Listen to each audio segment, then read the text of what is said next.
GE Aviation's open avionics demonstrator.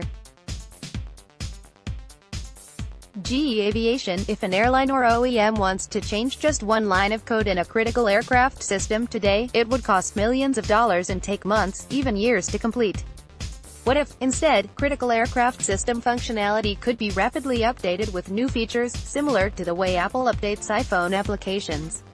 Avionics caught up with GE Aviation ahead of the 2018 Farnborough International Air Show to discuss the company's vision for rapidly evolving, open-system avionics, which it will be demonstrating at the show.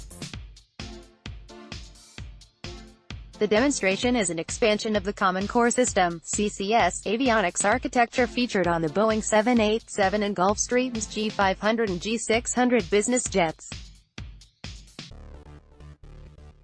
CCS uses a network of remote data concentrators to harmonize data from aircraft systems and sensors, and then distribute it through a full duplex switched Ethernet network.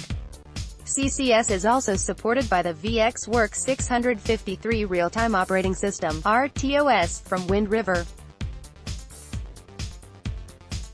On the G500 and G600, the aircraft's data concentration network can host coding and facilitate computer language transition. The remote data concentrators allow the OEM to take many different systems and connect them to the network, regardless of the system's native languages, because it translate functionality can be built into the data concentration network itself. Now GE is looking to expand this open systems approach beyond the embedded aircraft network to the flight management system (FMS) and flight deck, according to Andrew Carlisle, an avionics global sales executive for GE Aviation. The best analogy I can provide is the Apple iPhone, where we get regular updates to the applications that we use, Carlisle told Avionics. There is a strong call in both the commercial and military marketplace to provide updates to aircraft functionality in this way. The only way you can adopt those changes and get that done with speed and in a cost-affordable way is through software-enabled features. One of the key enablers to enabling a more advanced, open architecture approach to flight management computers is the use of common standards, Carlisle said. Establishing the Open Systems Avionics Demonstrator required the use of ARINC 664 Part 7, or the Avionics Full Duplexed Switched Ethernet (AFDX) standard that first entered service on the Airbus A380. Additionally, the software architecture on the system features ARINC 661 Part 2, which allows customization of cockpit display widgets.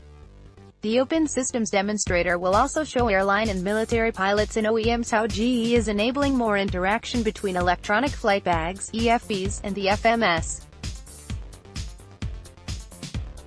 The demonstrator shows how a pilot can optimize route planning by taking the route they have selected on the EFB and deploying it directly into the aircraft flight plan through the FMS. This is similar to what Garmin has enabled in some general aviation aircraft with its Flightstream 510 Multimedia Card (MMC). The 510 card gives operators the ability to wirelessly update the aircraft's numerous databases and can also facilitate the exchange of flight information to and from the Garmin Pilot app and the panel mount avionics.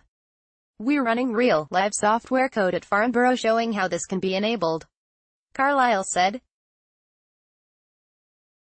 The open systems approach to the flight deck will allow third-party vendors to host applications on the GE's network.